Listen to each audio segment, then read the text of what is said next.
Right now, at this very moment, something extraordinary is unfolding across China that most of the world isn't paying attention to. And when they finally notice, it'll be too late. We're not talking about military advancements or geopolitical maneuvering.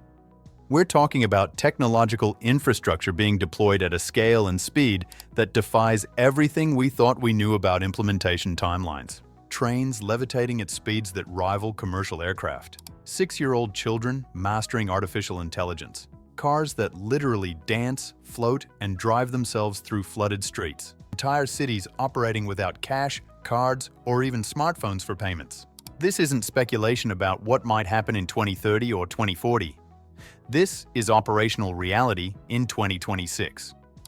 And here's what should genuinely concern every other nation. The technological gap isn't shrinking. It's expanding exponentially. While Western countries debate regulations, pilot programs, and feasibility studies, China has moved past conversation and entered mass deployment. So buckle up, because what you're about to witness will fundamentally reshape how you understand global technological competition. The AI generation programming future minds. Let's start with the most significant development, one that won't show results for another decade, but will determine who controls the technological landscape of the 2030s and beyond. China isn't just building advanced technology. They're engineering an entire generation of minds designed to create, control, and dominate that technology. Starting this year, every elementary school student in Beijing, children as young as 6 years old, is mandated to complete at least 8 hours of artificial intelligence education annually. Think about that for a moment. While American first graders are learning basic addition, Chinese first graders are learning machine learning fundamentals. By the time these children reach high school, they won't just know how to use AI tools. They'll understand neural network architecture, training data optimization, and algorithm development at a level that most American university graduates never achieve. China has designated 184 schools nationwide as AI education pilot programs, testing even more intensive curricula that integrate artificial intelligence into mathematics, science, language studies, and even arts education. The goal isn't to create a few thousand elite AI researchers. The goal is to create tens of millions of citizens who think computationally, understand automation intuitively, and can build intelligent systems as naturally as previous generations built furniture or repaired engines. This represents a fundamental reimagining of human capital development. Consider the implications. In 15 years, China will have a workforce where the average entry-level employee has more AI expertise than most current American PhD candidates in computer science. They're not preparing for the future of work. They're creating the workforce that will define what that future looks like.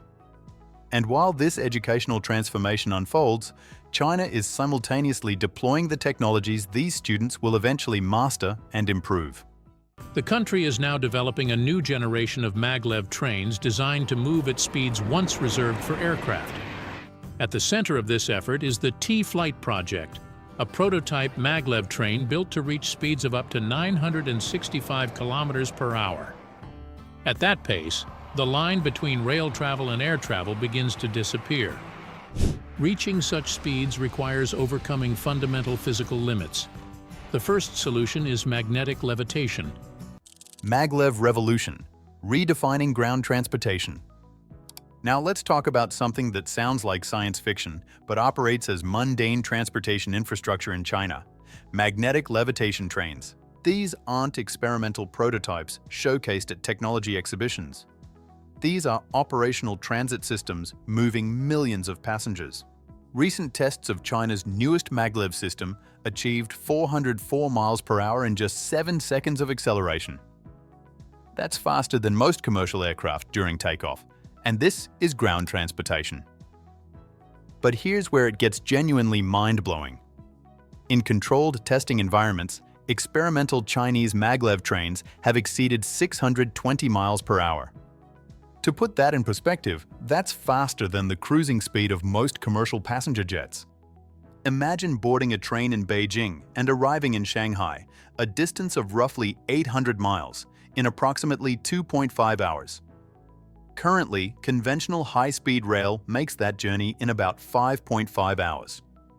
Flying, when you factor in airport arrival time, security, boarding, taxi, takeoff, landing, and deplaning, takes roughly 4 to 5 hours. The maglev route would be faster than flying. No TSA security theater. No 2-hour early arrival requirement. No cramped airplane seats. No turbulence. No weather delays. Just smooth, silent, extraordinarily fast ground transportation that delivers you from city center to city center without the inefficiencies of air travel. China isn't satisfied with having the world's most extensive high-speed rail network. They're rendering that network obsolete with technology that makes traditional trains look primitive by comparison. And they're not stopping at passenger transportation. Cargo maglev systems are being developed to move freight at speeds exceeding 250 miles per hour, potentially revolutionizing logistics and supply chain operations in ways that could give Chinese manufacturing an insurmountable speed advantage. When your competitors can move raw materials and finished goods at twice the speed of anyone else on Earth, you're not just winning, you're playing a different game entirely. The autonomous delivery infrastructure. While the rest of the world debates drone regulations and conducts limited pilot programs, China has already deployed an operational autonomous delivery network serving hundreds of millions of people. Let's start with urban delivery. The company Meituan, think of it as a combination of Uber Eats, DoorDash, and Amazon, has completed over 300,000 drone deliveries. Not test flights, not demonstrations. Actual commercial deliveries to paying customers. Order food in certain Chinese cities, and a drone autonomously navigates to the restaurant, picks up your order, flies to your location, and deposits it in a smart collection box, all within 15 minutes. No human driver. No traffic delays. No missed deliveries because the driver couldn't find your apartment. Just point-to-point autonomous logistics operating at a scale that would require regulatory approval processes lasting decades in most Western countries.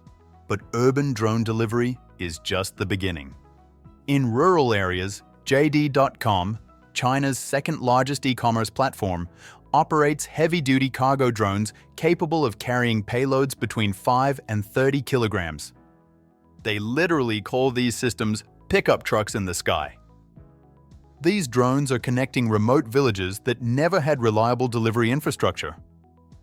Goods that once required days of travel by truck on poorly maintained roads now arrive in under an hour by autonomous aerial delivery. This isn't just convenience. This is economic transformation. Rural communities that were effectively isolated from modern commerce now have the same access to goods and services as urban residents. That levels economic playing fields and creates market opportunities that simply didn't exist before. The infrastructure implications are staggering. Traditional delivery requires roads, vehicles, fuel, drivers, warehouses, and complex logistics networks. Autonomous drones require charging stations and designated flight corridors. The capital investment difference is orders of magnitude lower, and the operational costs are a fraction of traditional systems. China has essentially leapfrogged conventional delivery infrastructure entirely, moving directly from underdeveloped logistics to fully autonomous systems. What happens when they begin watching us too closely? The AI Peacekeeper. In July of 2025, Chinese public security officials stepped before cameras with a striking claim. Despite rapid urbanization and profound social change, China now records one of the lowest homicide rates in the world. In 2024, the figure stood at just 0.44 deaths per 100,000 people. Biometric integration, the seamless society. Now we enter territory that fascinates some people and terrifies others. The complete integration of biometric identification into daily life. Flying through a Chinese airport today feels like stepping into a science fiction film. At 62 airports nationwide, 557 security channels, utilize facial recognition technology. You don't present a ticket, you don't show identification, you don't interact with any human personnel. The system simply knows who you are by scanning your face. At Shanghai Hongqiao Airport, one of the world's busiest, you can check in, drop baggage, pass through security screening, and board your aircraft without speaking to or showing credentials to a single person. The entire process averages 12 seconds per passenger. Beijing. Capital International Airport operates over 600 biometric checkpoints, 250 automated gates, and 80 self-service stations, all powered by facial recognition systems that process millions of travelers monthly. But airport efficiency is just one application. Throughout China, over 200 million surveillance cameras create what the government calls the Skynet system. That's 4 times the number of surveillance cameras in the entire United States, deployed across a country with roughly 4 times the population. These aren't passive recording devices. They're active AI-powered recognition systems continuously tracking individuals, identifying behavioral patterns, and flagging anomalies in real time. The technology is sophisticated enough to instantly identify jaywalkers, detect individuals not complying with mask mandates during health emergencies, and predict potential criminal activity through behavioral analysis algorithms. Police officers wear AI-powered smart helmets equipped with facial recognition that can scan crowds and instantly identify wanted individuals, even if they're attempting to disguise their appearance. This level of surveillance integration would trigger massive political resistance in most Western democracies. In China, it's presented as public safety infrastructure, and the population has largely accepted it as such. Whether you view this as dystopian nightmare or efficient governance depends on your perspective. But the technological capability is undeniable. Palm payment systems beyond digital wallets. While the rest of the world celebrates the convenience of smartphone-based payment systems, China has already moved beyond them. Millions of Chinese citizens now make purchases without phones, wallets, cards, or any physical payment instrument. They simply show their palm. Tencent's WeChat. Palm Pay system scans the unique vein patterns and palm print characteristics of each individual. It's more secure than fingerprint recognition, which can be spoofed with molds or lifted prints, and faster than retrieving and unlocking a smartphone. The system operates with an error rate of less than 1 in a million transactions across over 1,500 retail locations, universities, and transportation hubs. Students at major universities use palm payments for cafeteria meals, library fees, and campus store purchases. Train travelers use it for ticket purchases and station amenities. Retail shoppers use it for everything from groceries to luxury goods. The implications extend beyond convenience. Palm payment systems eliminate the need for physical payment infrastructure. No cash registers, no credit card terminals, no smartphone apps, just biometric scanners and back-end payment processing.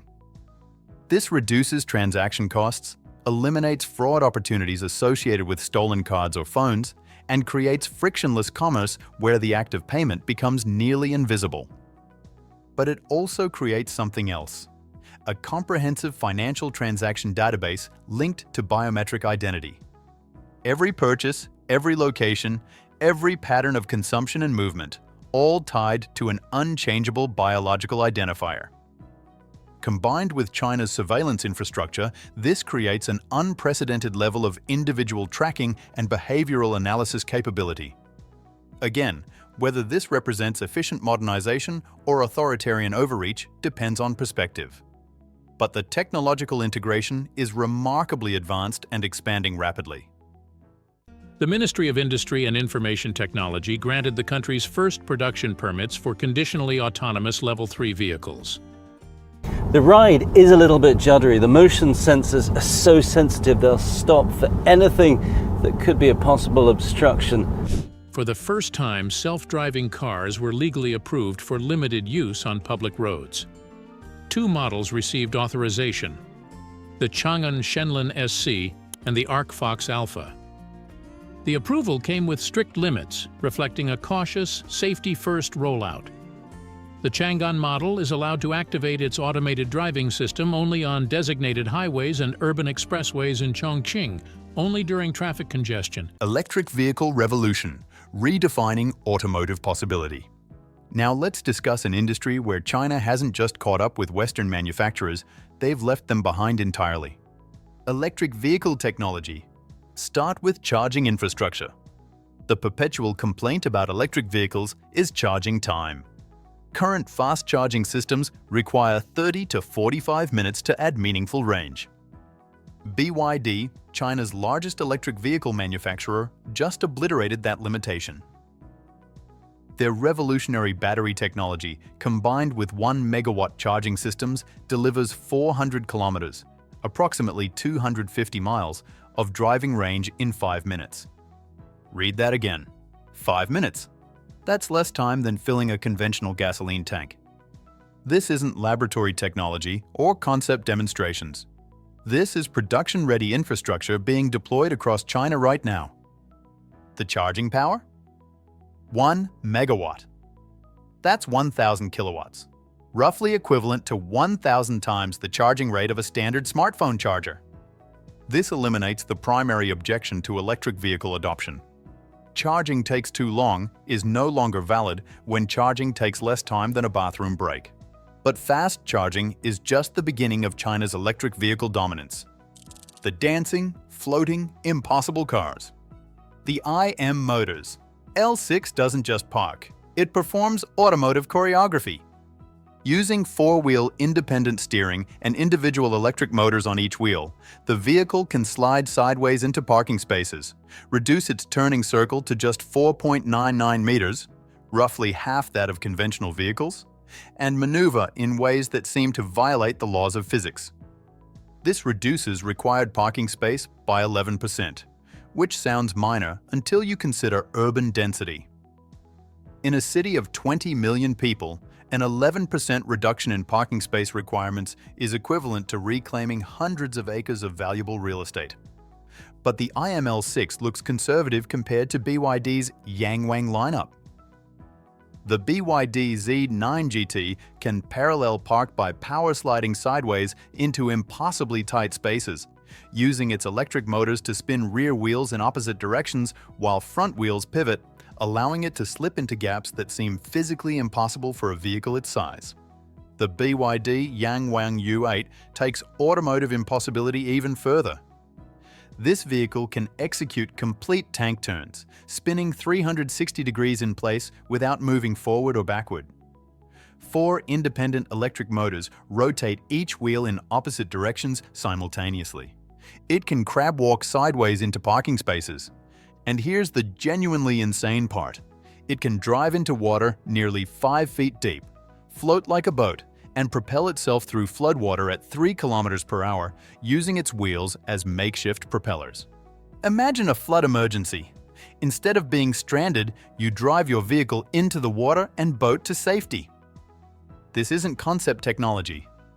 You can purchase the Yangwang U8 right now at BYD dealerships across China. But if amphibious vehicles seem impressive, wait until you see what BYD built next. The supercar that broke physics. The BYD Yangwang U9 is a supercar that rewrites every assumption about performance vehicles. It accelerates from 0 to 100 kilometers per hour, 62 miles per hour, in 2.36 seconds. That's faster than you can verbally say super speed. It recently shattered speed records by reaching 496.22 kilometers per hour, making it the fastest production car on Earth. Faster than Lamborghini. Faster than Ferrari. Faster than the $2 million Rimac Nevera. But here's what makes the U9 genuinely revolutionary. It can dance. The Dsus suspension system allows the vehicle to jump up to 75 millimeters into the air, hop over obstacles, and synchronize movements to music with choreographed precision. You can watch a 1,287 horsepower supercar literally dancing to a beat. This isn't a parlor trick. The system responds in 40 milliseconds, faster than human reaction time, allowing it to compensate for road irregularities, maintain stability during extreme maneuvers, and even prevent tire punctures from completely disabling the vehicle. If one tire goes flat, the suspension system adjusts other wheels to keep the car level and drivable. This is more advanced active suspension than any production vehicle ever built anywhere on Earth. And BYD is selling this technological marvel for $236,000, while a comparable Ferrari costs over $500,000. Here's what should terrify every traditional automaker. BYD just became the first manufacturer globally to produce 10 million new energy vehicles. They're not a niche luxury brand. They're a mass-market manufacturer producing cutting-edge technology at scale and selling it at prices that undercut established competitors by more than 50%. Cultural acceptance, the critical difference. But perhaps the most significant factor in China's technological acceleration isn't engineering capability or manufacturing capacity. It's cultural acceptance of disruptive change. Surveys reveal that 85% of Chinese citizens are comfortable with autonomous vehicles, willing to trust robots to drive them through city streets. In the United States, only 39% express similar comfort. This isn't just a statistical curiosity, it's the difference between rapid deployment and perpetual pilot programs. China is currently testing self-driving robotaxis in 19 cities with 16,000 test vehicles operating on 32,000 kilometers of designated roadways. That's equivalent to driving around Earth's entire circumference and still having test roads remaining. This scale of testing generates data that accelerates machine learning improvements exponentially. More miles driven means more edge cases encountered, more scenarios analyzed, more algorithm refinements implemented. While Western companies debate liability frameworks and regulatory compliance, Chinese autonomous vehicle companies are accumulating real-world operational experience at a pace that creates an unbridgeable data advantage. You can't compete with someone who has 100 times more training data than you. It's mathematically impossible for inferior datasets to produce superior AI systems. Conclusion: the uncomfortable truth. China isn't just building impressive individual technologies, they're deploying them simultaneously across multiple sectors and integrating them into a comprehensive technological ecosystem that reinforces itself. Trains levitating at 620 miles per hour. Cars that dance, float, and charge in 5 minutes. Highways constructed entirely by robotic systems. 6-year-olds learning artificial intelligence. Payments made with palm scans. Airports processing passengers in 12 seconds using facial recognition. And this isn't the culmination. This is the foundation. Every single one of these technologies will improve with each iteration. Faster, cheaper, more capable. Machine learning systems get better with more data. China is generating more data than anyone else because they've deployed more systems than anyone else. Manufacturing costs decrease with scale. China manufactures more advanced technology than anyone else because they've achieved production volumes no one else approaches. Infrastructure improves with investment. China invests more in technological infrastructure than the rest of the world combined. This creates a compounding advantage that becomes harder to overcome with each passing year. Here's the uncomfortable question that should keep policymakers awake at night. At what point does the technological gap become insurmountable? When one nation has a generation of citizens trained in AI from childhood, infrastructure that enables technological deployment at unprecedented speed, manufacturing capacity that produces advanced systems at scale, and cultural acceptance that eliminates adoption friction. How do competitors catch up? The answer might be that they don't. And perhaps that's the most shocking thing China is building. Not any individual technology, but a comprehensive technological ecosystem that becomes self-reinforcing and potentially unbeatable. The rest of the world is still debating whether these changes are desirable. China stopped debating years ago and started building. And that's exactly why they're leading this revolution, while everyone else scrambles to understand what just happened. The future isn't coming. It's already here, deployed at scale across the most populous nation on Earth. The only question remaining: will you be part of this transformation, or will you be left behind wondering what happened? Because make no mistake, this train is leaving the station, and it's levitating at 620 miles per hour.